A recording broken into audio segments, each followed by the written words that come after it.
Well, things must be going exceptionally well for you right now for reasons you just described. Yeah, it's been an exciting week.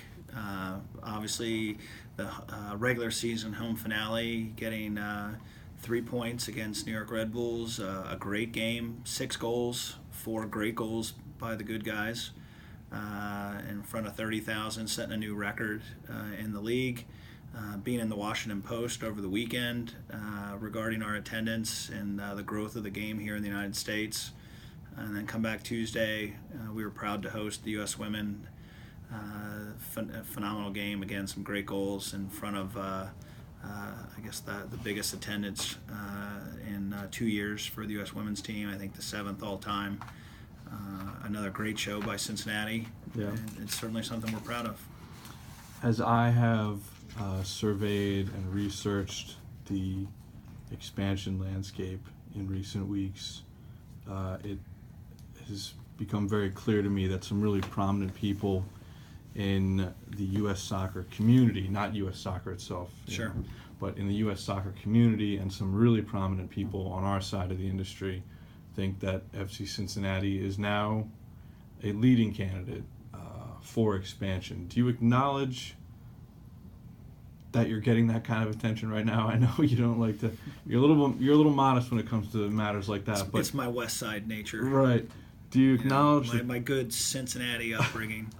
Do you acknowledge that is maybe the reality for FC Cincinnati right now? And how close are you to getting this thing kind of across the finish line?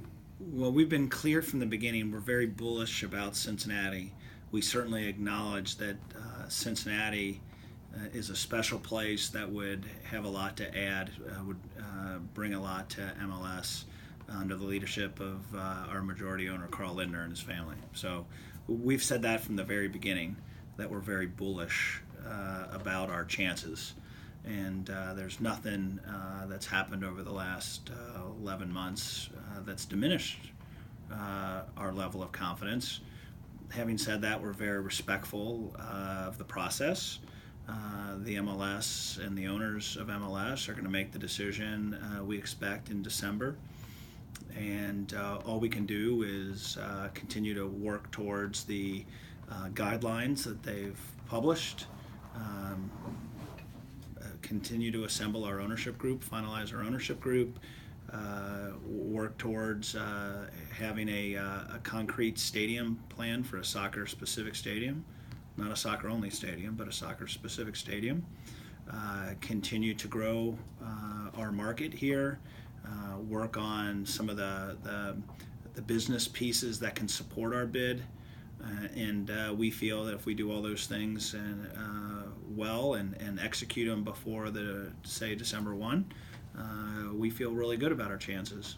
Where do you stand in terms of any specifics you can give on some of those things you need to get done? How close are you in terms of announcing new shares for ownership towards obviously the stadium? I know that's a delicate subject, but I got to ask the question.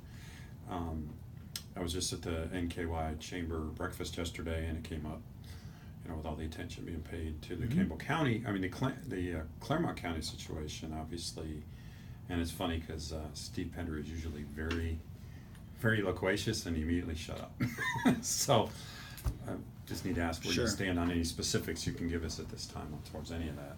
Well, we continue to make progress on completing the ownership group. We're following more of a Reds model where I think it's well understood that the Lindner and Farmer families will be the principals, but we are inclusive, and we continue to get calls from people who have an interest in being a part of the ownership group. We continue to talk to folks and continue to work through that process. Can I ask how much you're selling shares for?